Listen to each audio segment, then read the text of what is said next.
Okay, so when it comes to sleep, we're not talking about just you got to get 8 hours because sometimes you're not going to, but it's about the quality. We do know that if you're sleeping 4 or 5 hours a night, you're going to die like tomorrow. We're all going to die! No, not seriously. You're not going to have the greatest quality of life, and we do know that you will shorten your life. But the other thing is that when do you eat? Are you eating within 3 hours of the time before you go to bed? Bad idea. Because we know that if you do that, you're actually going to store up energy, believe it or not.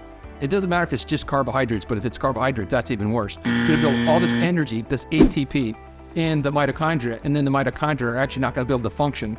And so you're going to have all this extra energy when you wake up in the morning. Not like you're going to get up and bounce around. I'm not saying that.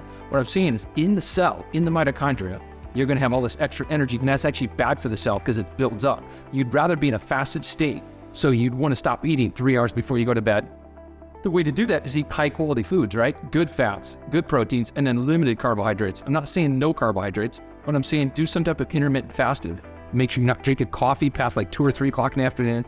If you're going to bed at like 9 or 10, making sure that you're not on a too soft of a bed, not too hard of a bed. So the Goldilocks rule, I know that's really cute. I came up with that. Here's the other thing. Are you doing a cold plunge before you try to go to sleep at night? That's a bad idea. You should do it first thing in the morning.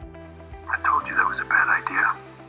If you're going to do anything before you go to bed, do a hot sauna or do a hot bath, because even though it raises your body temperature, your body's going to do the opposite to bring it back down, which then gets you ready for sleep. Okay, and there's some supplements you can take like L-theanine, magnesium threonate, GABA, pharma GABA. There's some really good things you can take that actually help you get a better quality of sleep and better in depth of sleep. So it's not just about the hours you get, but it's the quality, not the quantity of sleep that you get. Night, you really want to try to use some red lights if you can, because you want to filter up. Just like on your phone, you have a setting on there, it turns red, which will not stimulate your brain and want to keep you awake. You can put glasses on. The whole idea is that you don't want that blue light in your eyes in a later part of the day.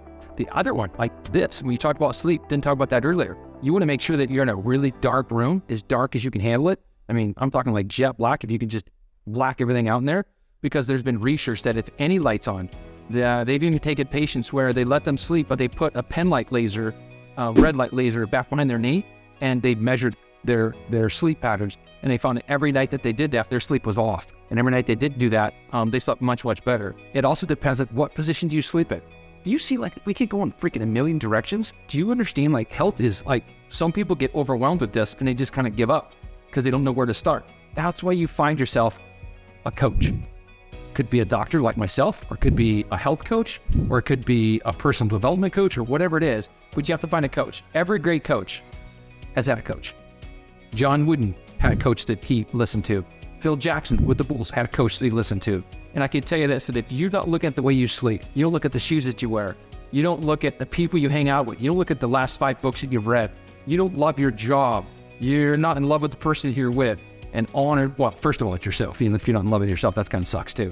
You got to work on that. But there's all these things you've got to do that you don't have to do. You could just should do it, and then you'd shit all over yourself. But what I'm saying is there's a lot of things you could do that could really help the quality of your life. And the number one thing is sleep.